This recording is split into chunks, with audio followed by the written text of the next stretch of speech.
kwa matukio mbalimbali yanayoendelea ulimwenguni pamoja na stori za udaku za wasanii mbalimbali na wale ambao sio wasanii, ambao ni watu maarufu ambao wanatoka ndani ya Tanzania na hata nje na mipaka ya Tanzania.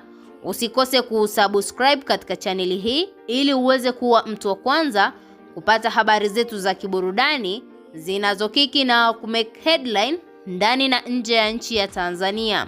Moja kati ya story ambayo inatikisa katika mitandao ya kijamii ni story ambayo inamhusu mke wa Aziz Ki ambaye ni Hamisa Mobeto, baada ya kukiri yale matukio ambayo yamekuwa yakitokea hapa karibuni ni ya kweli, na amezungumza katika ukurasa wa Instagram akiwa anaelezea ni jinsi gani amepitia katika wakati mgumu mpaka kumove on. Na kitu hiki kimeweza kuwashangaza watu kwa sababu walikuwa hawaamini kwamba wawili hawa wameweza kuachana rasmi, mpaka kupelekea mwanamke huyu kuzungumza katika mitandao ya kijamii kwa kubainisha ni kipi kilimfanya yeye move on au aachane na haya mahusiano na Stefan Aziz Ki, na ni sababu zipi zimemfanya aje aongee katika mitandao ya kijamii.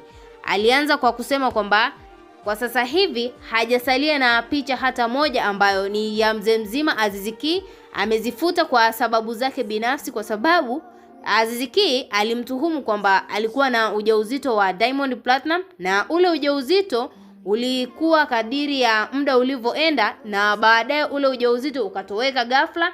Akazungumzia na huo ujauzito kwamba ilitokea miscarriage, ambao miscarriage hii ilisababishwa na stress na matukio ambayo alipigwa na Stefan Aziz Ki, na hata hatimaye alidiriki kumpiga na kusababisha ujauzito kuharibika. Akakiri kwamba ni kweli ile mimba ilikuwa ni ya Stefan Aziz Ki, lakini yeye kulingana na maneno ya mitandaoni aliamua kubezi katika mitandao ya kijamii bila kumshirikisha yeye binafsi.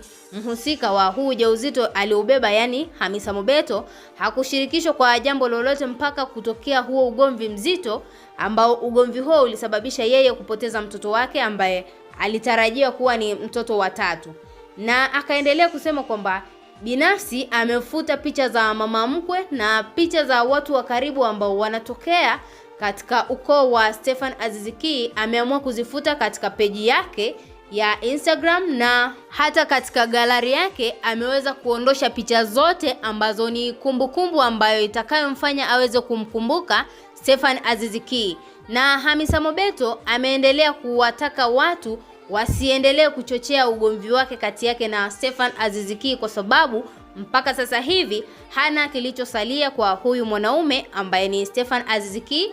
Ameamua kulea watoto wake ambaye ni kijana na binti, na anaendelea kuwataka Watanzania waendelee kumsapoti katika kazi zake, kwa sababu ndo kitu pekee ambacho wamesalia nacho katika umaarufu wake.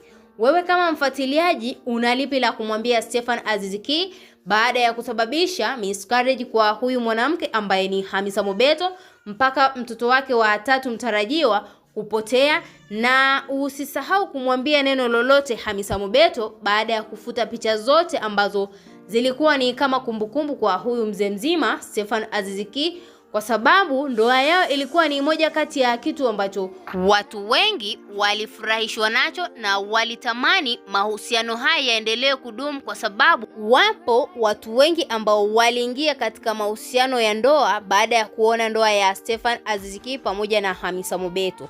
Tuachie maoni yako ndani ya comment section, na usisahau kusubscribe, kulike na kuturn on notification. Bye bye.